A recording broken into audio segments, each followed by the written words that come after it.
હાલો વિદ્યાર્થી મિત્રો, આપણે પ્રકરણ 3 પ્રવાહ વિદ્યુત એના બીજા લેક્ચરમાં તમારા સર્વનું સ્વાગત છે. આજે આપણે ઘન વાહક પદાર્થોમાં વિદ્યુત ક્ષેત્રની હાજરીથી મળતા પ્રવાહની સમજૂતી વિશે જોઈશું. બરોબર, તો આપણો પ્રશ્ન છે કે ઘન વાહક પદાર્થો અથવા સુવાહક પદાર્થો, ઘન વાહક પદાર્થોમાં વિદ્યુત ક્ષેત્રની હાજરીમાં રચાતા પ્રવાહની સમજૂતી. આ માત્ર સમજવા પૂરતું જ છે, બોર્ડમાં પ્રશ્ન નથી આવતો. બરોબર, તો આપણે અહીંયા આગળ સમજવું હોય તો એના માટે એક સુવાહક પદાર્થ અહીંયા આગળ આપણે વિચારશું. ધારો કે આ એક નળાકાર સુવાહક પદાર્થ છે. આ નળાકાર સુવાહક પદાર્થ જે છે, બરોબર, એનો એક છેડો એ ધન વીજભારિત કરવામાં આવે, એટલે કે અહીંયા આગળ આકૃતિમાં બતાવ્યા પ્રમાણે આ એ છેડો છે એને આપણે ધન ભારિત કરીએ છીએ. ત્યાં પ્લસ ક્યુ વિદ્યુતભાર જમા થયેલો છે એમ માનવાનું છે. અને જે આ બી છેડો છે, આ બી છેડો ત્યાં ઋણ વિદ્યુતભાર જમા કરવામાં આવેલો છે, એટલે અહીંયા માઇનસ ક્યુ વિદ્યુતભાર જમા કરવામાં આવે છે. તો તમે પ્રકરણ નંબર 2 ની અંદર સમજ્યા છો કે ધન વિદ્યુતભારથી ઋણ વિદ્યુતભારની દિશામાં વિદ્યુત ક્ષેત્ર રચાતું હોય છે, એટલે કે આ દિશામાં વિદ્યુત ક્ષેત્ર ઇલેક્ટ્રિક ફિલ્ડ હાજર થયું. સુવાહકની અંદર જ્યારે આ વિદ્યુત ક્ષેત્ર હાજર થાય છે ત્યારે વિદ્યુત ક્ષેત્રનો જે ગુણધર્મ છે એ ગુણધર્મ કેવો છે? તો હંમેશા એ વિદ્યુત ક્ષેત્ર એ ઇલેક્ટ્રોનને આકર્ષિત કરે છે, જ્યારે ધન વિદ્યુતભાર જે છે એને અપાકર્ષણ કરે છે. તો એનો મતલબ એ થયો કે અહીંયા આગળ જે આ માઇનસ વિદ્યુતભારિત છેડો બી છે તેમાંથી ઇલેક્ટ્રોન જે છે એ વિદ્યુત ક્ષેત્રની વિરોધી દિશામાં આકર્ષણ બળને લીધે ખેંચાશે, અને આકર્ષણ બળને કારણે ખેંચાઈને બી છેડાથી એ છેડા તરફ ઇલેક્ટ્રોનની ગતિ તમને જોવા મળશે. તો આવી ઇલેક્ટ્રોનની ગતિ તમને બી છેડાથી એ છેડા તરફ જોવા મળે તો આપણે કહી શકીએ કે વિદ્યુત પ્રવાહ મળે છે. તો અહીં એ થી બી છેડા તરફ વિદ્યુત ક્ષેત્ર હાજર છે. જ્યારે સુવાહક પદાર્થની અંદર મુક્ત ઇલેક્ટ્રોન આ ક્ષેત્રની અસર અનુભવે ત્યારે તેની ઉપર આકર્ષણ બળ લાગે છે, જેને લીધે તે ઇલેક્ટ્રોન પ્રવેગિત થાય છે અને બી છેડાથી એ છેડા તરફ ગતિ કરે છે, જેને લીધે વિદ્યુત પ્રવાહ રચાય છે. તો ઘન વાહક પદાર્થની અંદર વિદ્યુત ક્ષેત્રની હાજરીમાં આ રીતે વિદ્યુત પ્રવાહ રચાતો હોય છે. તો એની આપણે અહીંયા આગળ સમજૂતી મેળવી. હવે તમને પ્રશ્ન થાય કે આવું આપણે કઈ રીતે કરી શકીએ?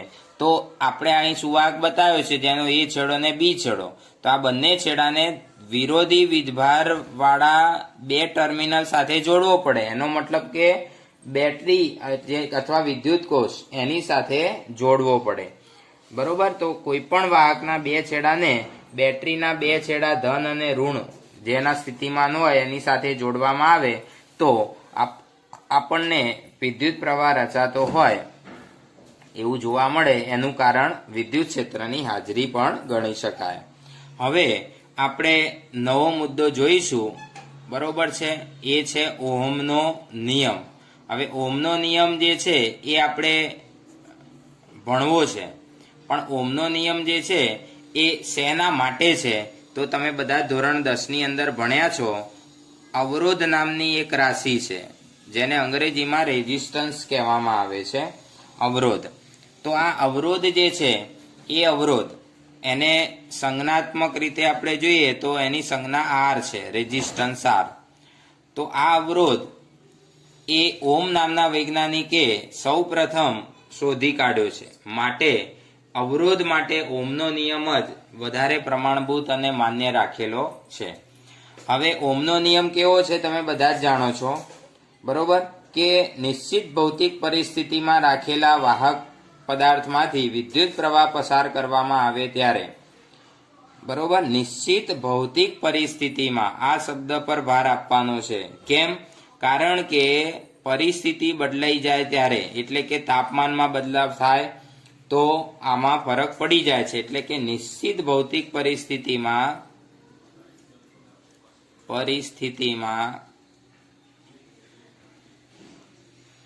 રાખેલા કોઈ વાહક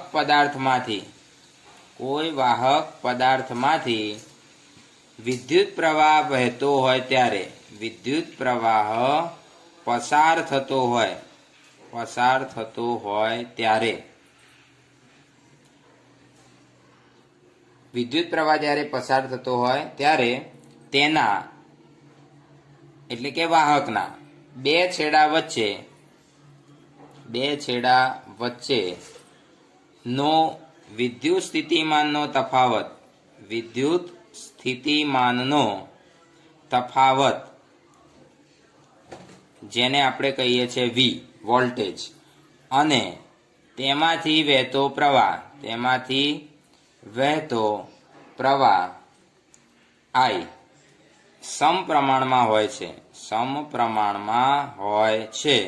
આ નિયમને આપણે શું કહીએ છીએ? ઓહમનો નિયમ કહીએ છીએ, જે અવરોધ નામની રાશિ આપણને આપે છે. તો ઓહમના નિયમ પ્રમાણે આપણે વિચારીએ તો V ચલે છે I, આ નિયમને ઓહમનો નિયમ કહેવાય. V ચલે છે I, આ જ ઓહમનો નિયમ છે. આ જે ચલનનો સંબંધ છે એને જો આપણે અચળાંક વડે દર્શાવીએ તો V બરાબર I ઇન્ટુ R, જ્યાં R જે છે એ અચળાંક છે અને આ અચળાંક જે છે એને આપણે અવરોધના નામે ઓળખીએ છીએ. એટલે જો આપણે R ને કરતા બનાવીએ તો R બરાબર V અપોન I, આવું સૂત્ર આપણને પ્રાપ્ત થશે. અવરોધનો એકમ તો સ્વાભાવિક છે કે વૈજ્ઞાનિકની યાદમાં એનો એકમ ઓહમ પણ કહી શકાય, ઓહમ, પણ આપણે ગુજરાતીમાં ક્યારેય લખતા નથી એટલે એની સંજ્ઞા લખીશું. તો ઓહમની સંજ્ઞા જે છે એ રોડ ઉપર આવેલા બમ્પ જેવી બનાવી છે.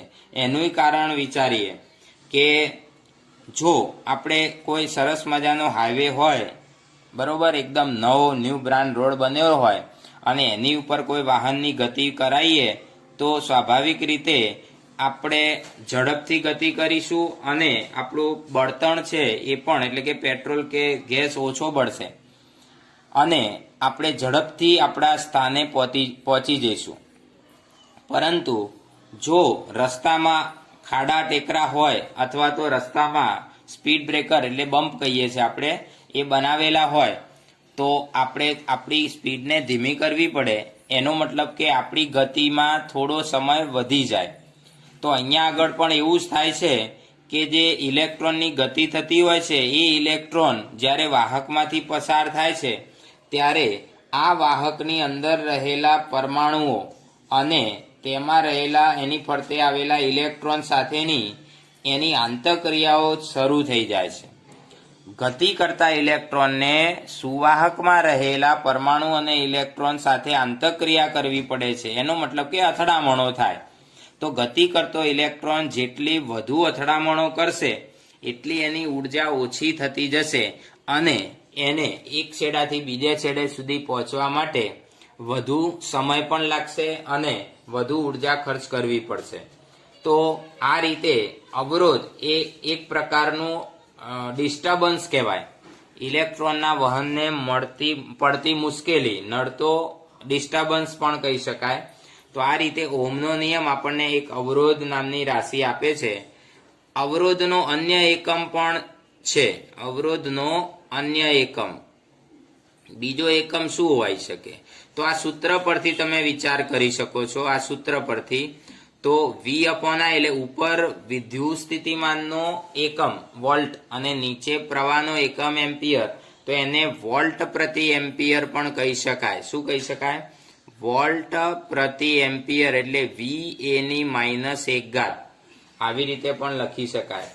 જો આપણે આ વોલ્ટેજ જે છે એને પાવરના સ્વરૂપે વિચાર કરીએ તો પાવરના સ્વરૂપે વોટ પ્રતિ એમ્પિયર સ્ક્વેર પણ કહી શકાય. વોટ પ્રતિ એમ્પિયર સ્ક્વેર, બરોબર, આ પણ કહી શકાય. આ વોટ એ પાવરનો એકમ છે. કોનો એકમ છે? પાવરનો એકમ છે. તો આ પ્રમાણે અવરોધ નામની રાશિ આપણને ઓહમના નિયમ પરથી મળે છે. હવે આપણે આગળ સમજવાનું છે કે વાહકનો અવરોધ કઈ બાબતો ઉપર આધાર રાખે છે. તો આપણે વિચાર કરીએ તો સૌથી પહેલી બાબત છે એનું પરિમાણ. બરોબર, વાહકમાં વિદ્યુતભારની ગતિને અવરોધવાનો આ ગુણધર્મ એને અવરોધ કહેવાય અને એ વાહકના પરિમાણ પર આધાર રાખે છે. શેના પર આધાર રાખે છે? વાહકના પરિમાણ ઉપર આધાર રાખે છે. મને પરિમાણ ઉપરથી થોડું યાદ આવી ગયું છે એટલે અહીંયા આપણે સાઈડમાં લખી દઈએ. અવરોધનું પારિમાણિક સૂત્ર. અવરોધનું પારિમાણિક સૂત્ર શું થાય? તો અવરોધનું પારિમાણિક સૂત્ર બનાવવું હોય તો ઉપર આપણે શું કરીશું? વિદ્યુત સ્થિતિમાનનું પારિમાણિક સૂત્ર છેદમાં એમ્પિયર અથવા વોટ પ્રતિ એમ્પિયર સ્ક્વેર છે એના પરથી પણ સીધું બનાવી શકે. વોટ એ પાવરનો એકમ છે તો પાવરનું પારિમાણિક સૂત્ર શું થાય ભાઈ? 1 2 3, બરોબર, 12 3 એને પાવર કહેવાય અને A-2 એની બાજુમાં લખી દેવાનું. તો આ રીતે તમે અવરોધનું પારિમાણિક સૂત્ર વિચારી શકો. મોઢે કરવાનું, ગોખવાનું નથી, પણ આ સૂત્ર અથવા એકમ ઉપરથી વિચારવાનું. બરોબર, સૂત્ર છે પાવર ભાગ્યા એમ્પિયર સ્ક્વેર, એટલે તમને જલ્દી યાદ રહી જાય. ખ્યાલ આવી ગયો? જો તમને એમ યાદ ના આવે તો બીજી રીતે પણ તમે યાદ રાખી શકો છો. વોલ્ટ એટલે શું? તો વિદ્યુત ભાર પર કરવું પડતું કાર્ય. તો ઉપર કાર્ય, નીચે વિદ્યુત ભાર, આને કહેવાય વોલ્ટ. બરોબર, કાર્ય ભાગ્યા વિદ્યુત ભાર અને ઇન્ટુ આઈ. હવે ક્યુ બરાબર ફરીથી IT મૂકી દેવાનું એટલે થશે કાર્ય ભાગ્યા I²T. હવે આના પારિમાણિક સૂત્રો તમે વિચારી શકો છો અને એ પરથી પણ તમે આ તારવી શકો છો. પણ મારા ખ્યાલથી પાવર ભાગ્યા એમ્પિયર સ્ક્વેરથી જલ્દી યાદ રહેશે તમને. વાહકનો અવરોધ કઈ બાબત પર આધાર રાખીએ છીએ? પાછા આવી જઈએ આ પ્રશ્ન ઉપર. તો સૌથી પહેલું છે વાહકનું પરિમાણ. હવે પરિમાણની અંદર વિચાર કરીએ તો પરિમાણ એટલે એની લંબાઈ આવશે. બરોબર છે, મૂળ વસ્તુ એની લંબાઈ આવશે અને જે આડછેદમાંથી એ ઇલેક્ટ્રોનનું વહન થતું હોય એ આડછેદનું ક્ષેત્રફળ એ પણ અસર કરે છે. જે આડછેદમાંથી વિદ્યુતભારનું વહન થતું હોય તે આડછેદનું ક્ષેત્રફળ. આ બે બાબતો ખાસ એ પરિમાણની અંદર આપણે લઈશું. હવે લંબાઈ ઉપર કઈ રીતે આધારિત છે એ આપણે સમજીએ. તો તમારે આની સમજૂતી કે બોર્ડની અંદર આપવાનું કે એવો પ્રશ્ન નથી આવવાનો, પણ તમને ડાયરેક્ટલી આપણે યાદ રખાઈએ કે અવરોધ એ લંબાઈના સમપ્રમાણમાં છે. હવે યાદ રાખવું હોય આવું તો તમે શું વિચારશો? તો એક સામાન્ય ઉદાહરણ જ મનમાં ભરીએ કે દાખલા તરીકે પાણીની પાઇપલાઇન હોય, એ પાઇપલાઇનની અંદર પાણીનું વહન થતું હોય, એ વિદ્યુત પ્રવાહ છે એવું આપણે વિચારવાનું. પાણી નથી પણ એ વિદ્યુત પ્રવાહ છે એમ વિચારવાનું. તો જેમ પાઇપલાઇન વધુ ને વધુ લાંબી હોય એમ પાણીના વહનને મુશ્કેલી વધારે પડે. ટૂંકી પાઇપ હોય તો એની અંદરથી પાણી ઝડપથી પસાર થઈ જશે અને કંઈ મુશ્કેલી નડશે નહીં. પણ જો પાઇપ તમે લાંબી વિચારશો, બરોબર છે, 1 મીટર પાઇપ હોય તો ઝડપથી વહન થાય, પણ 100 મીટર લાંબી પાઇપ હોય તો પાણીનું વહન થાય ત્યારે બીજા છેડે માંડ પાણી પહોંચી શકે, એટલે કે એને અવરોધ વધારે નડે છે. સીધી વાત છે. એટલે અવરોધ ચલે છે લંબાઈના સમપ્રમાણમાં. એનો મતલબ જેટલી લંબાઈ વધારે એટલો અવરોધ વધારે. ખ્યાલ આવી ગયો? તો આ લંબાઈ સાથેનો એનો સંબંધ છે. બીજું છે આડછેદનું ક્ષેત્રફળ. તો એના સાથેનો સંબંધ છે એ વ્યસ્ત પ્રમાણનો કહી શકાય. કેવી રીતે એ સમજીએ આપણે. તો આપણે પાણીની પાતળી લાઈન હોય, આવી સાંકડી લાઈન હોય અને એમાંથી પાણી પસાર કરવાનો વિચાર કરીએ, અને પહોળી લાઈન હોય એમાંથી પાણી પસાર કરવાનો વિચાર કરીએ. લંબાઈ બંનેની સરખી જ રાખીએ આપણે. તો પહોળી પાઇપલાઇન હોય એમાંથી સરળતાથી પસાર થઈ જશે. આમાંથી સરળતાથી પ્રવાહ પસાર થઈ જશે, બરોબર. અને આની અંદર પ્રવાહ જે છે એને વધુ મુશ્કેલી પડશે. તો એનો મતલબ શું થશે કે જેમ વ્યાસ મોટો હશે એટલે કે આડછેદ મોટો હશે એમ સરળતાથી પ્રવાહનું વહન થતું હોય છે. એનો મતલબ શું થયો કે જો આડછેદ મોટો તો અવરોધ નાનો, એટલે વ્યસ્ત પ્રમાણ થયું. હા, મોટું નાનું, નાનું મોટું, એવો સંબંધ એને શું કહીએ છીએ આપણે? વ્યસ્ત પ્રમાણનો સંબંધ કહીએ છીએ. ખ્યાલ આવી ગયો તમને? તો વાહકનો અવરોધ કઈ બાબત પર આધાર રાખે છે? તો વાહકનું પરિમાણ એટલે કે લંબાઈ અને આડછેદનું ક્ષેત્રફળ, લંબાઈના સમપ્રમાણમાં અને આડછેદના વ્યસ્ત પ્રમાણમાં.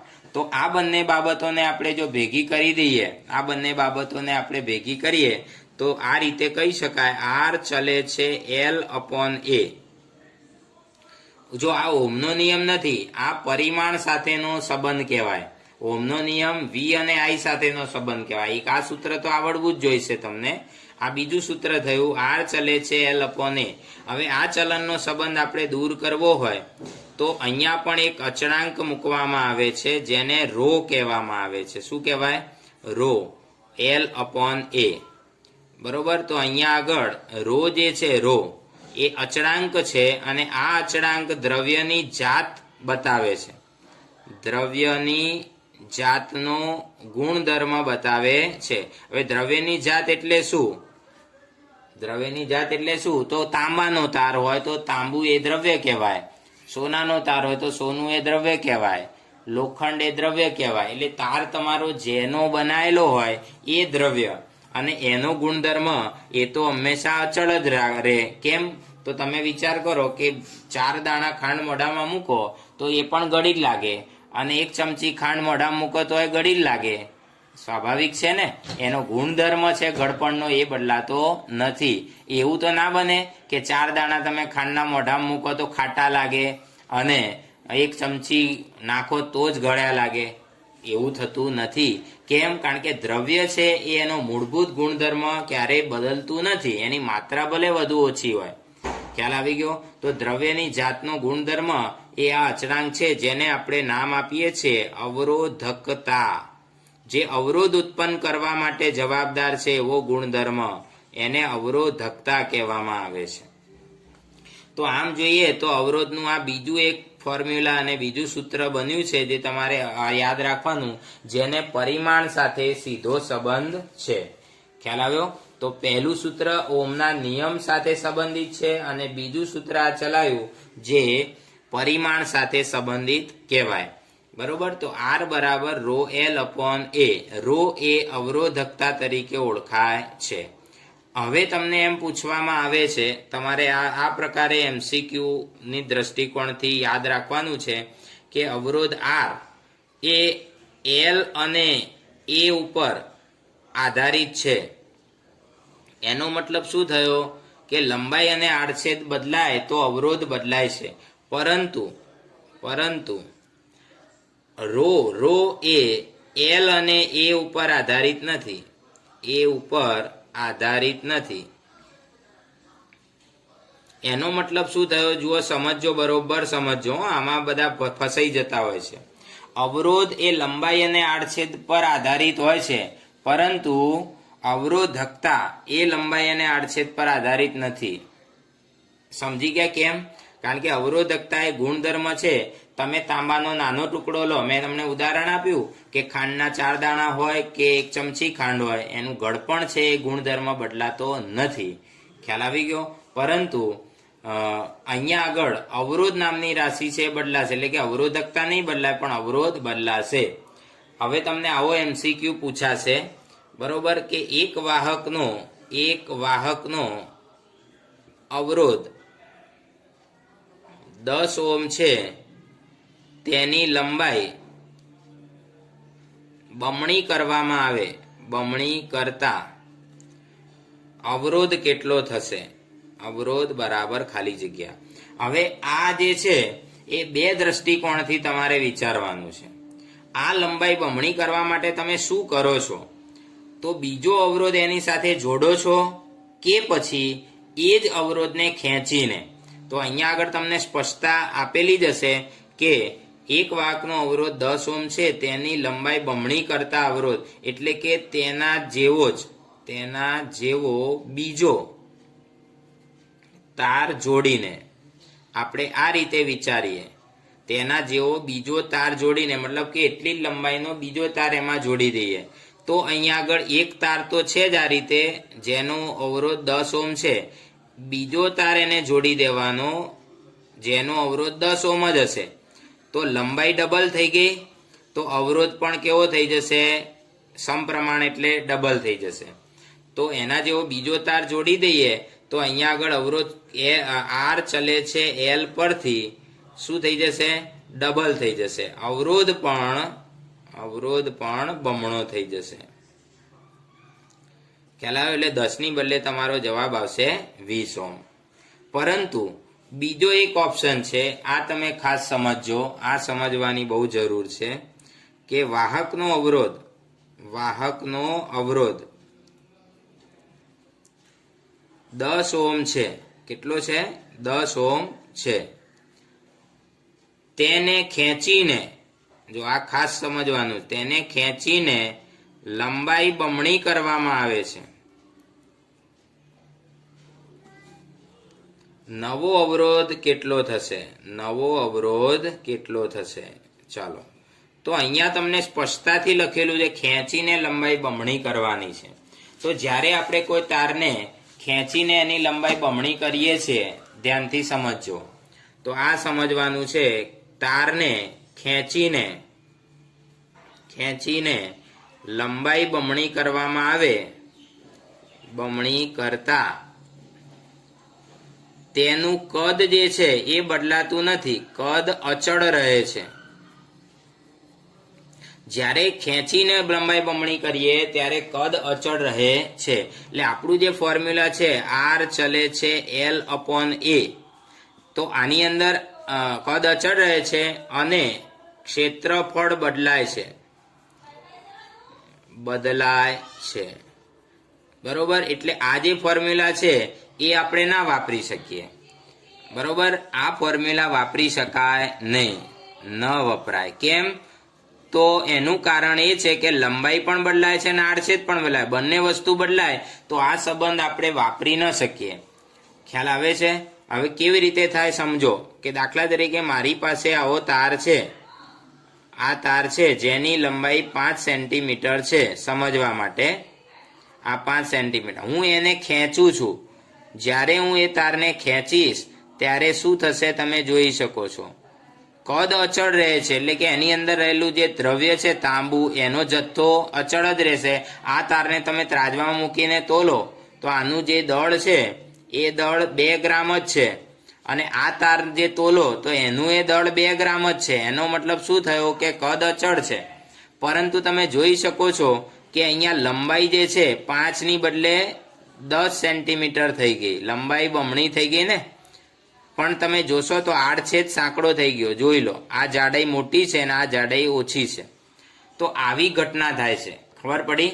અહીંયા લંબાઈ વધે છે પણ આડછેદ ઘટે છે, એટલે કે ક્ષેત્રફળ ઘટ્યું એમ કહી શકાય. જ્યારે તારને ખેંચીએ ત્યારે આવી ઘટના થાય છે. તો આપણે આ જે પદ છે કદ અચળ એને પકડી રાખવાનું. તો કદ અચળનો મતલબ શું થાય કે આપણે અહીંયા કદ નામની એક રાશિ ઉત્પન્ન કરવી પડશે જેનો લંબાઈ સાથેનો સંબંધ મેળવી શકાય. તો આપણે એના માટે શું કરશું? તો અંશ અને છેદને લંબાઈ વડે ગુણી નાખીએ. આપણે અંશ અને છેદને લંબાઈ વડે ગુણી નાખીએ તો આ પ્રમાણે સંબંધ તમે વિચારી શકો છો. આર ચલે છે L² અપોન ક્ષેત્રફળ ગુણ્યા લંબાઈ એટલે કદ કહેવાય. તો છેદમાં કદ આવી ગયું. હવે છેદ અચળ છે તો અહીંયા વી અચળ હોવાથી તમારો સંબંધ મળી ગયો છે આર ચલે છે L². હવે આનો ઉપયોગ તમે કરી શકો. તો યાદ રાખવાનું કે તારને ખેંચીને જ્યારે લંબાઈ બમણી કરવાની વાત આવે તો આર ચલે છે L². આ સંબંધ લેવાનો છે લંબાઈ સાથેનો. આ જ રીતે ક્ષેત્રફળ સાથેનો સંબંધ પણ તમને મળશે. ક્ષેત્રફળ સાથેનો સંબંધ પણ મેળવી શકાય. એટલે આપણે એની ચર્ચા નહીં કરીએ, તમે જાતે વિચારી લેજો. આર ચલે છે 1/a². આ સંબંધ મેળવવા માટે શું કરવાનું તમારે ભાઈ? અંશને અને છેદને એ વડે ગુણવાના. અંશ અને છેદને ક્ષેત્રફળ વડે ગુણીએ એટલે ક્ષેત્રફળ સાથેનો સંબંધ મળે. અંશ અને છેદને લંબાઈ વડે ગુણીએ તો લંબાઈ સાથેનો સંબંધ મળે. આ બંને સંબંધ કદ અચળ હોય ત્યારે વાપરવાના છે. આ બંને સંબંધ ત્યારે વાપરવાના જ્યારે કદ અચળ રહેતું હોય. એટલે કે તારને ખેંચીને દબાવીને કે એ રીતે એની લંબાઈ પહોળાઈમાં ફેરફાર કરતા હોઈએ ત્યારે આ સંબંધનો ઉપયોગ તમારે કરવાનો થાય. ખ્યાલ આવ્યો? પરંતુ તમને એવા પ્રશ્નો આપ્યા હોય કે એના જેવો જ બીજો તાર એમાં જોડી દેવામાં આવે, બરોબર, તો એમાં શું ફેરફાર થાય? તો તમારે પછી એ પ્રમાણે સમપ્રમાણનો સંબંધ લઈને અથવા વ્યસ્ત પ્રમાણનો સંબંધ લઈને વિચાર કરવાનો થાય. તો અહીંયા આગળ આપણે જે પ્રશ્ન છે એને હવે આપણે ફરીથી એકવાર જોઈ લઈએ. અવરોધ 10 ઓહ્મ છે. અવરોધ કેટલો છે ભાઈ? 10 ઓહ્મ છે.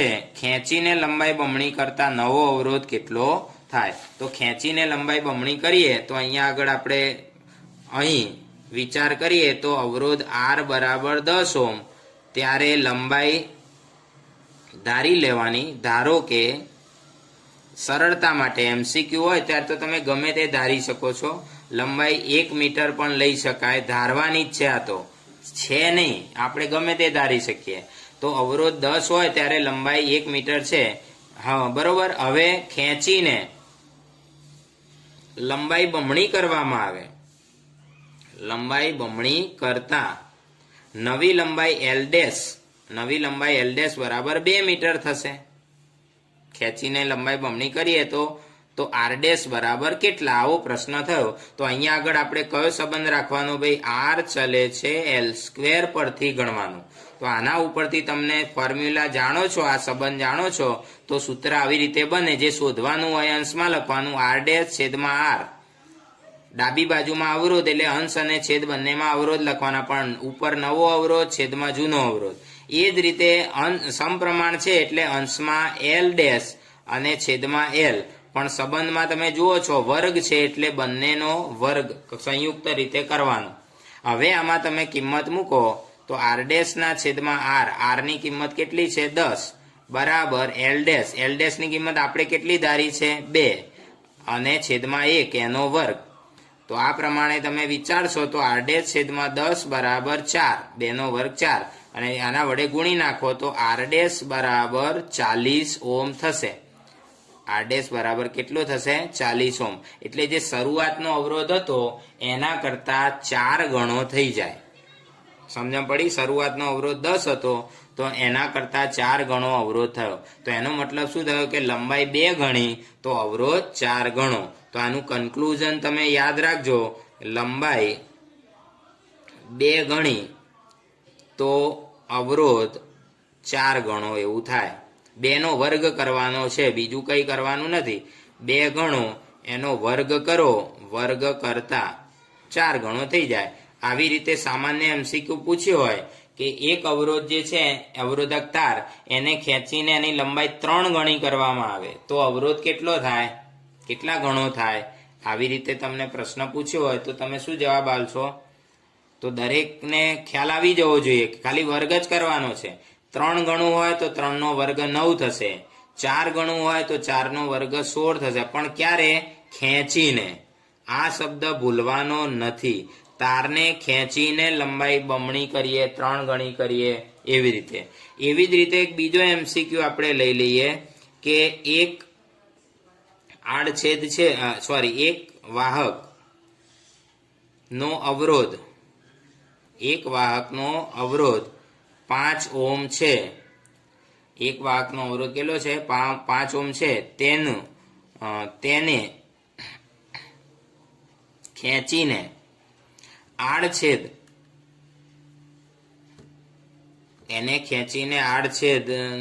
કેટલો કરી દેવામાં આવે? ચોથા ભાગનો કરી દેવામાં આવે. ચોથા ભાગનો કરવામાં આવે. નવો અવરોધ કેટલો થશે?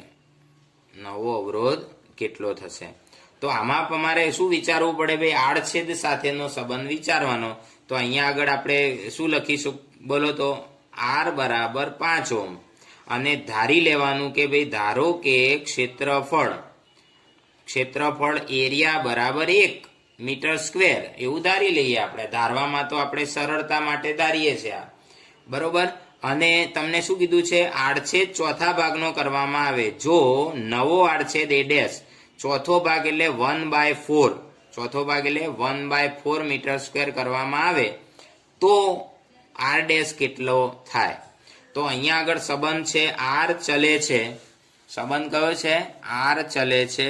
1/a² લેવાનો. કેમ લેવાનો ભાઈ? ખેંચીને લખ્યું છે આ શબ્દમાં, બરોબર. તો આના ઉપરથી આપણે સૂત્ર બનાવીએ તો R છે ડાબી બાજુમાં, તો R ડેશ અને R લખીએ તો જે શોધવાનું છે અંશમાં, જે આપેલું છે છેદમાં, R ડેશ અપોન R બરાબર. હવે વ્યસ્ત પ્રમાણનો સંબંધ છે એટલે R ડેશ માટેનો a ડેશ છેદમાં લેવાનો, R ડેશ માટેનો a ડેશ છેદમાં અને R માટેનો a અંશમાં લેવાનો, અને બંનેનો ભાગાકાર કરીને વર્ગ તો કરવાનો, કારણ કે સંબંધ શું છે? સ્ક્વેરનો છે. હવે આમાં તમે કિંમત મૂકો. R ડેશ છેદમાં 5 બરાબર એની કિંમત 1 અને a ડેશ ની કિંમત 1/4 એનો વર્ગ. હવે છેદનો છેદ એટલે કે આ ચોગડો અંશમાં આવી જાય એટલે 4 નો વર્ગ થઈ જાય. એનો મતલબ R ડેશ બરાબર 16 ગુણ્યા 5 એટલે 16 પંચા 80 ઓહ્મ થશે. ખ્યાલ આવી ગયો? તો આ પ્રમાણે આ પરિમાણ સાથેનો સંબંધ અવરોધનો આપણે સમજી શકીએ. હવે બીજી વાત આપણે સમજવાની છે અવરોધકતા. એક હજુ બાકી રહી ગયું. પહેલા અવરોધનો આપણે કમ્પ્લીટ જ કરી લઈએ. અવરોધ કઈ કઈ બાબત પર આધાર રાખે છે?